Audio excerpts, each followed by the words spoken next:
Hello दोस्तों, स्वागत है आप सभी का फिर से हमारे एक नए वीडियो में। आज का ये वीडियो कॉमर्स स्टूडेंट के लिए एकदम स्पेशल है, क्योंकि आज के इस वीडियो में मैं आपको बताने जा रहा हूँ कि जब पार्टनरशिप में एक नया पार्टनर प्रवेश करता है तो उस नए साझेदार के आने पर जो भी प्रभाव पड़ता है उसकी जनरल एंट्री हम किस तरह से करेंगे। मतलब जब वो पूंजी और ख्याति के लिए पैसे देता है, उसके द्वारा लाई गई ख्याति को जब पुराने साझेदार आपस में बांट लेते हैं और व्यापार की संपत्ति और दायित्वों का पुनर्मूल्यांकन करते हैं, तो उसके संबंध में क्या क्या जनरल एंट्री होती है, इसके बारे में पूरा डिटेल मैं आपको इस वीडियो में बताने जा रहा हूँ। वीडियो आपके लिए बहुत ही इंपॉर्टेंट है, वीडियो को लास्ट तक जरूर देखिए। अगर अभी तक आपने चैनल को सब्सक्राइब नहीं किया है तो इस तरह के और इंपॉर्टेंट वीडियो के लिए चैनल को सब्सक्राइब कर लीजिए। चलिए वीडियो शुरू करते हैं।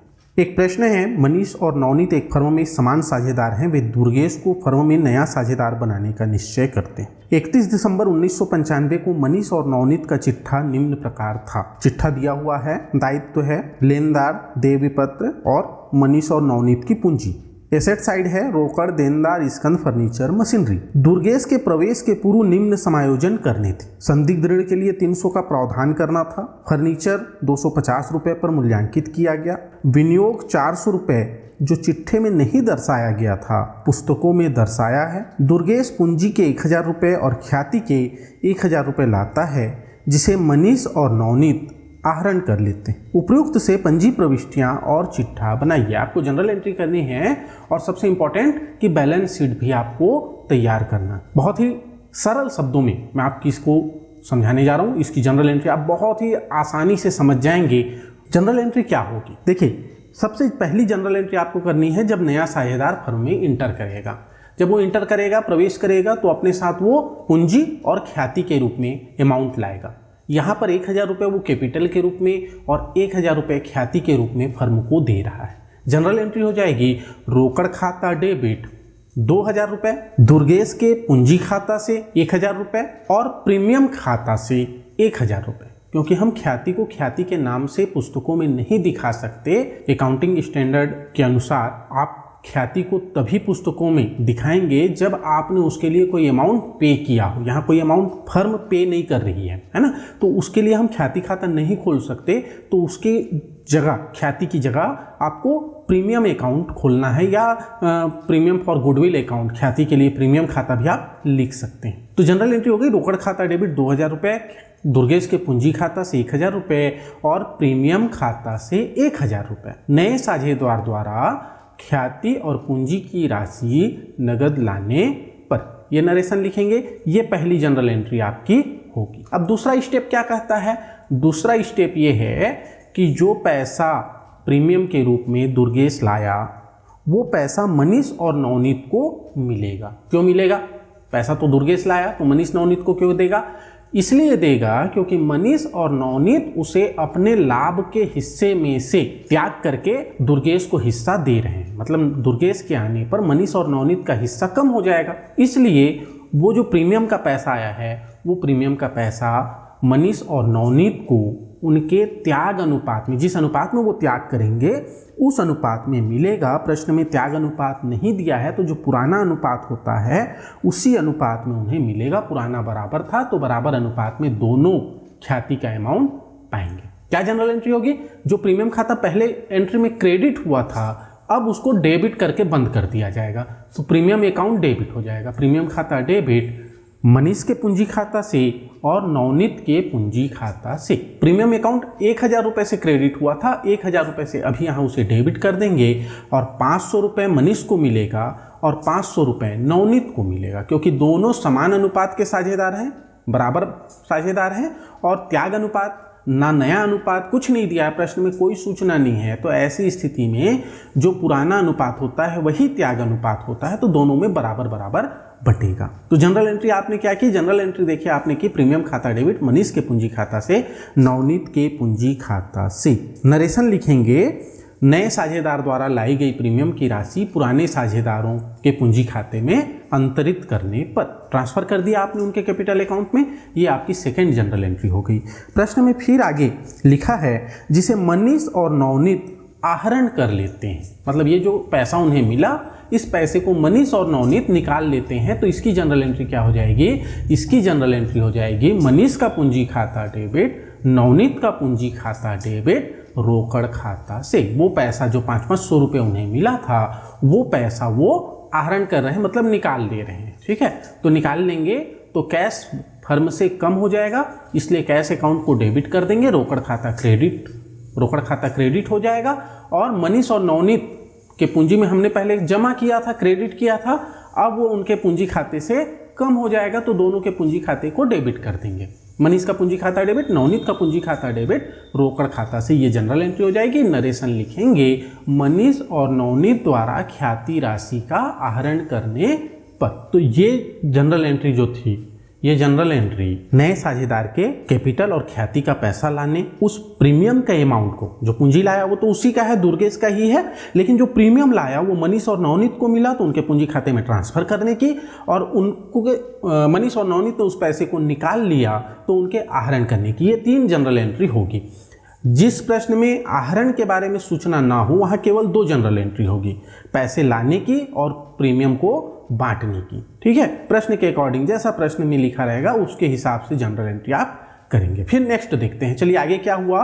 आगे अब प्रश्न में लिखा है कि संदिग्ध ऋण के लिए 300 रुपए का प्रावधान करना था, फर्नीचर 250 पे मूल्यांकित हुआ और विनियोग 400 रुपए लिखना है जो पहले नहीं था। मतलब यहाँ पर क्या हो रहा है, जब भी कोई नया साझेदार फर्म में आता है तो संपत्ति और दायित्वों का फिर से मूल्यांकन किया जाता है, उनका फिर से रिवैल्यूएशन होता है, क्योंकि जिस दिन से वो फर्म में आएगा उस दिन से वो इन सभी चीज़ों पर अधिकार रखता है। तो फर्म भी ये जानना चाहती है और नया साझेदार भी ये जानना चाहता है कि जिस फर्म में वो आ रहा है उसमें कितनी संपत्तियां हैं, कितने दायित्व हैं। तो आज के डेट का वैल्यू वो जानना चाहता है, तो रिवैल्यूएशन होता है, पुनर्मूल्यांकन होता है। पुनर्मूल्यांकन का नियम क्या है? पुनर्मूल्यांकन का नियम है कि अगर संपत्ति में वृद्धि होती है तो संपत्ति के खाते को डेबिट करते हैं, पुनर्मूल्यांकन खाता क्रेडिट होता है। अगर दायित्व में कमी होती है तो दायित्व के खाते को डेबिट करते हैं और पुनर्मूल्यांकन खाता क्रेडिट होता है। मतलब पुनर्मूल्यांकन खाता क्रेडिट कब होगा?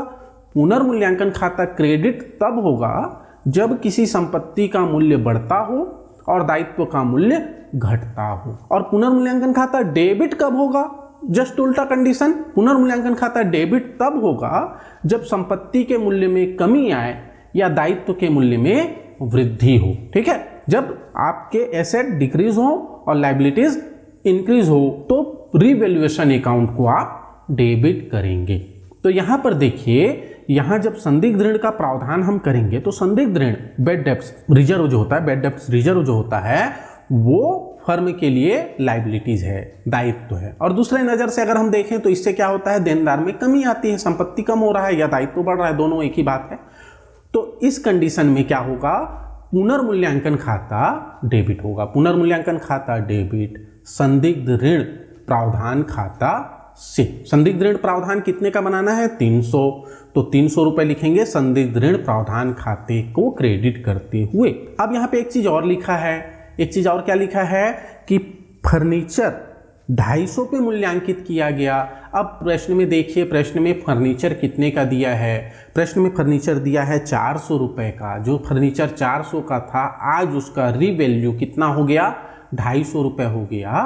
तो यहाँ पर क्या हुई? कमी हुई, उसका वैल्यू कम हो गया। और वैल्यू कम हो गया तो संपत्ति है फर्नीचर और संपत्ति के मूल्य में कमी होती है तो पुनर्मूल्यांकन खाता डेबिट होता है। तो बार बार डेबिट ना करके हम एक ही बार पुनर्मूल्यांकन खाते को डेबिट करेंगे और जितने क्रेडिट होने वाले खाते हैं उनको एक साथ लिखेंगे। तो पुनर्मूल्यांकन खाता डेबिट संदिग्ध ऋण प्रावधान खाता से और फर्नीचर खाता से। ये जनरल एंट्री हो जाएगी। फर्नीचर खाते में कितना लिखेंगे? ना 250 लिखेंगे ना 400 लिखेंगे। देखिए प्रश्न में 400 और 250 दो अमाउंट दिया है, ना आपको 400 रुपये लिखना है ना 250 रुपये लिखना है, दोनों के अंतर की राशि को आप दिखाएंगे। पुनर्मूल्यांकन जब हम करते हैं तो अपने को जो एंट्री करनी होती है, जो लेखा करना होता है, वो हम अंतर की राशि से करते हैं। डिफरेंस, दोनों में जो डिफरेंस है उस डिफरेंस को आप यहाँ दिखाएंगे। 150 रुपये है ना, 400 में 250 घटा है तो 150 रुपये की कमी हुई, उस कमी को आपको यहाँ दिखाना। नीचे नरेशन में लिखेंगे संपत्ति के मूल्य में कमी और दायित्व के मूल्य में वृद्धि होने पर। यह आपकी जनरल एंट्री हो गई। अब फिर एक जनरल एंट्री होगी। सेकंड जनरल एंट्री क्या होगी? तो सेकंड जनरल एंट्री में विनियोग जो पहले पुस्तकों में 0 था, नहीं था मतलब 0 था, अब उसका वैल्यू 400 रुपये हो गया, तो बढ़ गया। एक संपत्ति में वृद्धि हुई। संपत्ति में वृद्धि होती है तो संपत्ति खाता डेबिट पुनर्मूल्यांकन खाता से होता है। तो संपत्ति यहाँ कौन सी है? विनियोग। विनियोग खाता डेबिट पुनर्मूल्यांकन खाता से। Investment account debit to revaluation account. कितना लिखेंगे? 400, क्योंकि 400 रुपये पूरे बढ़ रहे हैं। पहले 0 था, अब 400 बढ़ा, तो 400 रुपये पूरा दिखाएंगे, तो 400 रुपये लिखेंगे। देखिए प्रश्न को देख के आप समझिए। संदिग्ध ऋण में 300 लिखे, विनियोग में 400 लिखे, लेकिन फर्नीचर में 250 रुपये नहीं लिखना है। अंतर, क्योंकि फर्नीचर का मूल्य पहले दिया है, तो दोनों के बीच का अंतर निकाले, 150 रुपये लिखे, कंफ्यूज नहीं होगी। तो यहाँ जनरल एंट्री क्या हो गई? यहाँ जनरल एंट्री हो गई विनियोग खाता डेबिट पुनर्मूल्यांकन खाता से। और कुछ नहीं हुआ है तो केवल एक ही खाता डेबिट, एक खाता ही क्रेडिट हुआ। यहाँ फिर नरेशन में लिख देंगे संपत्ति के मूल्य में वृद्धि होने पर। ये जनरल एंट्री आपकी कंप्लीट हो गई। अब आपका एक काम बच गया। कौन सा काम? कि ये जो संपत्ति और दायित्वों का पुनर्मूल्यांकन किए, इस पुनर्मूल्यांकन से फर्म को क्या मिला? फोकट का तो काम नहीं करा दिया, नहीं। इस संपत्ति और दायित्वों के पुनर्मूल्यांकन से या तो फर्म को प्रॉफिट होगा या फर्म को लॉस होगा। कैसे पता चलेगा लॉस हुआ या प्रॉफिट हुआ, लाभ हुई या हानि हुई? कैसे जानोगे? अगर पुनर्मूल्यांकन खाता ज्यादा से डेबिट हुआ है, पुनर्मूल्यांकन खाता जो डेबिट हुआ उसका अमाउंट अगर क्रेडिट वाले से ज्यादा है तो लॉस होगा, हानि होगी। और अगर पुनर्मूल्यांकन खाता क्रेडिट अधिक राशि से हुआ तो प्रॉफिट होता है। देखिए यहां पर पुनर्मूल्यांकन खाता क्रेडिट कितने से हुआ? 400 रुपए से क्रेडिट हुआ। और डेबिट कितने से हुआ था? डेबिट हुआ था 450 रुपए से। तो किस तरफ अमाउंट अधिक है? डेबिट साइड में अधिक। डेबिट साइड में अधिक है तो क्या होगा? लॉस, हानि होगी। हानि होगी तो किस साइड लिखेंगे? पुनर्मूल्यांकन खाते के किस साइड कम है? क्रेडिट में कम है, तो क्रेडिट होगा पुनर्मूल्यांकन खाता। तो डेबिट क्या होगा? जब लॉस होता है, हानि होती है, तो पार्टनर्स कैपिटल अकाउंट डेबिट होता है। और किस पार्टनर? पुराने पार्टनर। नया वाला का भी कोई रोल नहीं है, बेचारा अभी आया, उसको हानि का कोई वहन करने की जरूरत नहीं है। वो बेचारा आज आ रहा है, आज आने के पहले आपका क्या लफड़ा था, क्या झंझट था, वो आप समझ रहे हैं ना। तो यहां पर मनीष और नवनीत का पूंजी खाता डेबिट होगा। मनीष और नवनीत का पूंजी खाता डेबिट हुआ पुनर्मूल्यांकन खाता से। पुनर्मूल्यांकन के क्रेडिट में 50 रुपए की कमी थी तो 50 रुपए। और मनीष और नवनीत इस प्रॉफिट लॉस को किस रेशियो में डिवाइड करेंगे? तो बराबर बराबर, 25 रुपए मनीष के में, 25 रुपए नवनीत के में। मनीष का पूंजी खाता डेबिट 25 रुपए, नवनीत का पूंजी खाता डेबिट 25 रुपए पुनर्मूल्यांकन खाता से। ये जनरल एंट्री हो गई। अब नीचे लिख देंगे पुनर्मूल्यांकन से हानि होने पर। लाभ हानि कैसे निकालते हैं समझ गए? अगर क्रेडिट अधिक होता तो लाभ होता। यहां डेबिट अधिक है, डेबिट अधिक है इसलिए हानि हुई। हानि हुई तो जो जनरल एंट्री हुई है मतलब लाभ होता तो इसका उल्टा होता। क्या हो जाता? पुनर्मूल्यांकन डेबिट हो जाता, साझेदारों के पूंजी खाते क्रेडिट हो जाते अगर लाभ होता तो ये आपकी पूरी जनरल एंट्री बनेगी। जनरल एंट्री बनाने के साथ साथ यहाँ पर आपको प्रश्न में चिट्ठा भी बनाना है। चिट्ठा कैसे बनेगा?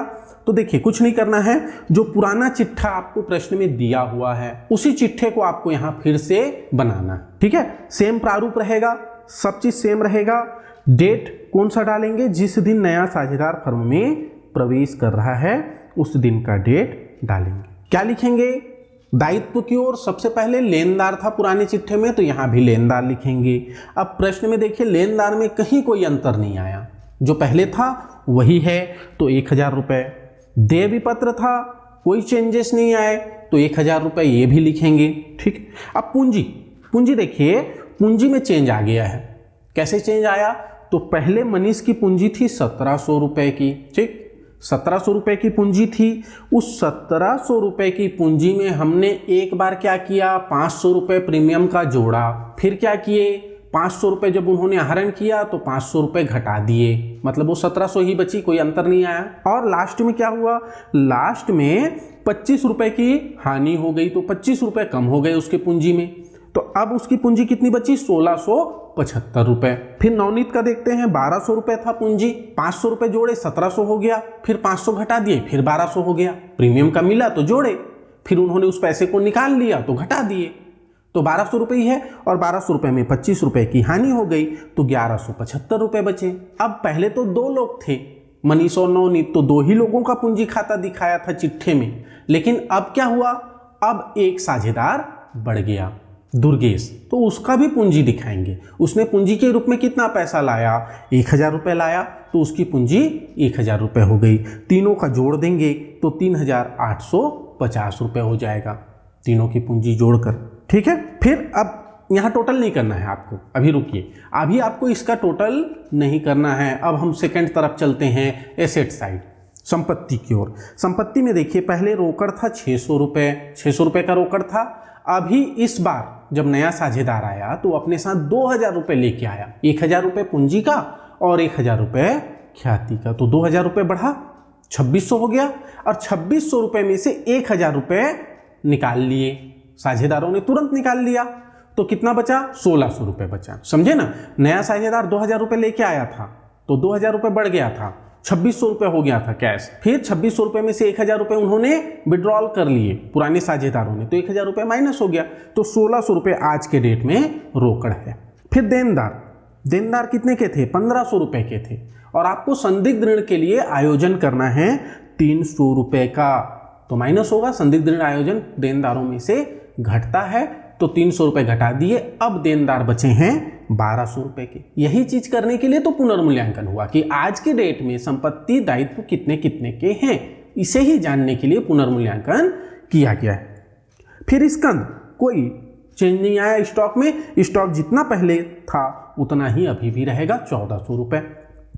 फिर इसके बाद फर्नीचर, देखिए फर्नीचर पहले 400 रुपये का था और उसमें 150 रुपये की कमी आई। संपत्ति में कमी किस कारण से आती है, ह्रास के कारण, डिप्रिसिएशन के कारण, तो 150 रुपये ह्रास के माइनस कर दिए। अब उसका वैल्यू कितना है, 250 रुपये। जो प्रश्न में 250 रुपये दिया है वो यहाँ पे दिखाना है, जनरल एंट्री में नहीं दिखाना है उस अमाउंट को, वो अमाउंट यहाँ आपको दिखाना है, 250 रुपये।